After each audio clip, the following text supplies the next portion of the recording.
দুর্গাপুর কি IT city হতে পারবে? দুর্গাপুরে কি আইটি পার্ক তৈরি করা কঠিন? রাজ্য সরকার কি জমি নিয়ে কোনো অসহযোগিতা করছে বা অতীতে করেছে? তাহলে দুর্গাপুরে আইটি পার্ক তৈরি করার জন্য চিহ্নিত জমি এতদিন ধরে ফাঁকা পড়ে আছে কেন? ভাইজাগে রাজ্য সরকার 21 একর জায়গা দেওয়ায় যদি টিসিএস বিরাট বড় অফিস তৈরি করতে পারে, তাহলে দুর্গাপুরের মতন হাইলি ডেভেলপিং সিটি কিভাবে পিছিয়ে যাচ্ছে? এই সব খবরই থাকছে আজকের এপিসোডে। দেখছেন বলো কি জানতে চাও, আমি সায়ন আপনাদের সঙ্গে।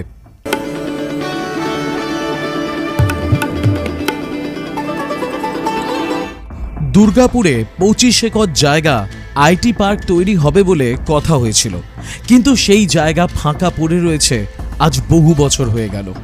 ডিসেম্বর 2007-এ Asansol Durgapur development authority Shapoorji Pallonji and কোম্পানির সঙ্গে একটি চুক্তি করে।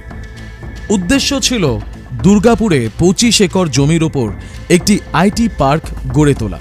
এটি পিপিপি মডেলে হওয়ার কথা ছিল, অর্থাৎ পাবলিক প্রাইভেট পার্টনারশিপে।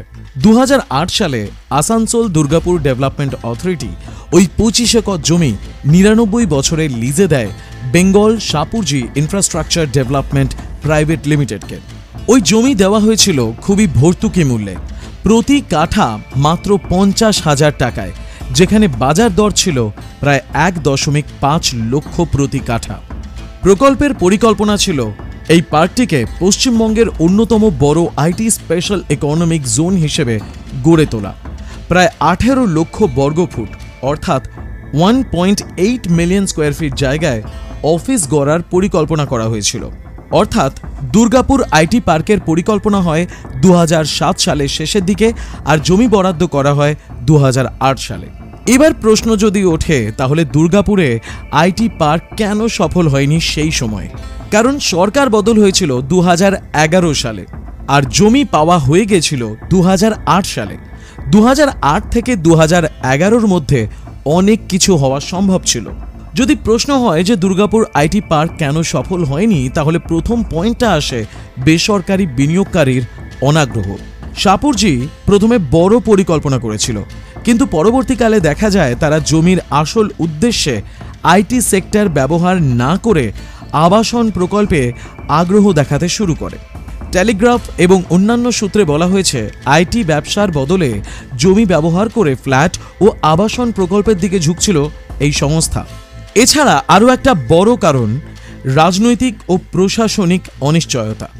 পশ্চিমবঙ্গের রাজনৈতিক পরিবর্তন 2008 থেকে 2011 এই সময়ে অনেক বড় প্রকল্প স্থগিত হয়ে গেছিল, দেরিতে বাস্তবায়িত হয়েছিল। নীতিগত স্থিতিশীলতার অভাব বিনিয়োগকারীদের আস্থা নষ্ট করেছিল। এছাড়া আরও একটা বড় পয়েন্ট উঠে আসে পরিকাঠামোগত সমস্যা। দুর্গাপুরে যথেষ্ট মানসম্পন্ন টেলিকম অবকাঠামো, ডেডিকেটেড ইন্টারনেট ব্যান্ডউইথ, দক্ষ জনবল তৈরি হয়নি। কলকাতা বা বেঙ্গালুরুর মতন বড় শহরের সঙ্গে প্রতিযোগিতা করার মতন পরিবেশ তৈরি করা যায়নি। এবং আরও একটি পয়েন্ট যেটা উল্লেখ না করলেই নয়, বাজারে আইটি শিল্পের চাহিদা হ্রাস পায় 2008 সালের দিকে। কারণ 2008 সালের গ্লোবাল রিসেশন অনেক আইটি প্রকল্পে নেতিবাচক প্রভাব ফেলেছিল। বড় বড় কোম্পানিগুলো দুর্গাপুরের মতন টিয়ার 2 শহরে বিনিয়োগ করতে পিছিয়ে যাচ্ছিল। জমি ভর্তুকি মূল্যে দেওয়া হলেও সংস্থা মূল উদ্দেশ্য অনুযায়ী উন্নয়ন করেনি, আর এর ফলেই আসানসোল দুর্গাপুর ডেভেলপমেন্ট অথরিটির সঙ্গে জমি ব্যবহারের শর্ত নিয়ে বিতর্ক তৈরি হয়। তাহলে এই জমি কি রাজ্য সরকারকে ফিরিয়ে দেওয়া হয়েছে? কেনা জমি কোনো বেসরকারি সংস্থা রাজ্য সরকারকে ফিরিয়ে দেবে এমনটা আগে কখনো শোনা হয়নি। কিন্তু বিষয়টা হচ্ছে যে 2008 সালে Bengal Shapoorji infrastructure development private লিমিটেডকে 25 একর জমি 99 বছরের জন্য লিজে দেওয়া হয়েছিল। এরপর কোম্পানিটি অর্থনৈতিক কারণে জমিটি ফেরত দিয়ে দেয় আসানসোল দুর্গাপুর ডেভেলপমেন্ট অথরিটিকে। এখনও এই জমিটা আসানসোল দুর্গাপুর ডেভেলপমেন্ট অথরিটির সাথে অবৈতনিকভাবে রয়ে গেছে। রাজ্য সরকারের হাতে সরাসরি হস্তান্তরের কোনো তথ্য পাওয়া যায় না। এবার জমি নিয়ে কিন্তু একটা জটলা তৈরি হয়েছে। দুর্গাপুর প্রজেক্টস লিমিটেড, একটি অন্য সরকারি সংস্থা, দাবি করেছে যে ওই জমিটি আসানসোল দুর্গাপুর ডেভেলপমেন্ট অথরিটি অবৈধভাবে দখল করেছে এবং এই জমি ছিল ডিপিএল এর মালিকানাধীন। পরে ভূমি দপ্তরের একটি পর্যালোচনার ফলে জানা যায় যে জমিটি আসানসোল দুর্গাপুর ডেভেলপমেন্ট অথরিটির অন্তর্ভুক্তই ছিল। ডিপিএল এর নামে রেকর্ড ভুলভালভাবে লেখা ছিল। সম্প্রতি স্টেটসম্যানের একটি আর্টিকেল থেকে জানা যাচ্ছে যে রাজ্য সরকারের মিউনিসিপ্যাল ও আরবান ডেভেলপমেন্ট প্রতিমন্ত্রী ফিরহাদ হাকিম বলেছেন, বর্তমানে বিনিয়োগকারীদের চাহিদা প্রতিক্রিয়ায় দুর্গাপুরে আইটি সেক্টরের অবকাঠামো শক্তিশালীকরণে পরিকল্পনা করেছে রাজ্য সরকার। এসটিপিআই এর সংলগ্ন এলাকায় অবস্থিত আইটি সংস্থার সম্প্রসারণের পরিপ্রেক্ষিতে আসানসোল দুর্গাপুর ডেভেলপমেন্ট অথরিটি নতুন আইটি ফ্যাসিলিটি প্রস্তাব করেছে। এবার একটা গুরুত্বপূর্ণ বিষয় আসছে, কোনো ইন্ডাস্ট্রি বা আইটি পার্ক এই সমস্ত কিছু বানাতে গেলে অনেক ভর্তুকি বা ছাড়ের বিষয় কিন্তু আসে, যেটা অন্যান্য রাজ্যে হয়তো খুব দ্রুত পাওয়া যায়, কিন্তু পশ্চিমবঙ্গের ক্ষেত্রে বেশ কিছু জটিলতা তৈরি হয়। সেই অদৃশ্য জটিলতা বা এই দেরি কিসের কারণে হয় তা আজও অজানা।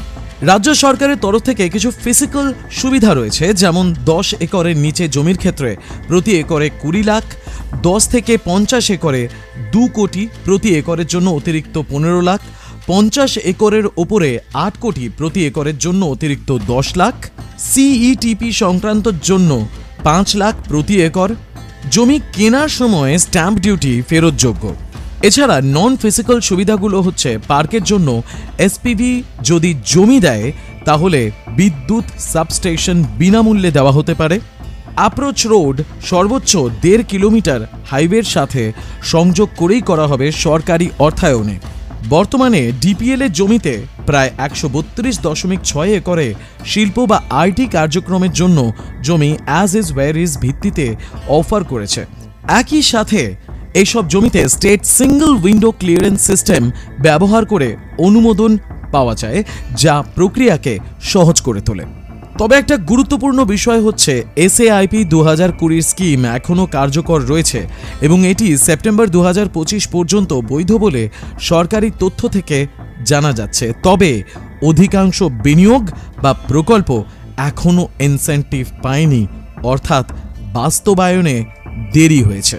তাহলে প্রকল্প রয়েছে, স্কিম রয়েছে, কিন্তু কোথাও কি ভর্তুকির টাকা ঠিকঠাক টাইমে পৌঁছচ্ছে না, যার জন্য বিভিন্ন বিনিয়োগকারীরা শেষ মুহূর্তে এসে পাত্তারি গোটাচ্ছে। আবার কোথাও এমন নয় তো যে এই দিচ্ছি সেই দিচ্ছি, তার বড় বড় ঘোষণা রয়েছে যেটা হয়তো ইলেকশনের তরি পার করানোর জন্য যথেষ্ট, কিন্তু শেষমেশ যাতে বাস্তবায়ন হয় তার প্রতি কোনো নজর নেই। আশা করব সরকার এই সমস্ত বিষয়গুলোর দিকে নজর রাখবে।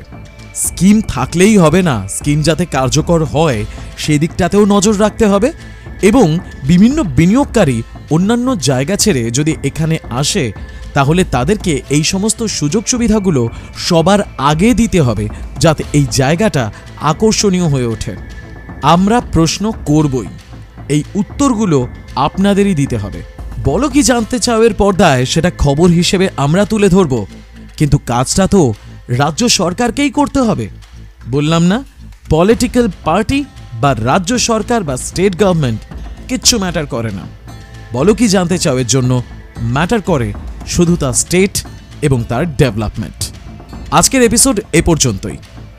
পরের এপিসোডে আবার আসবো অন্য কোনো তথ্য নিয়ে।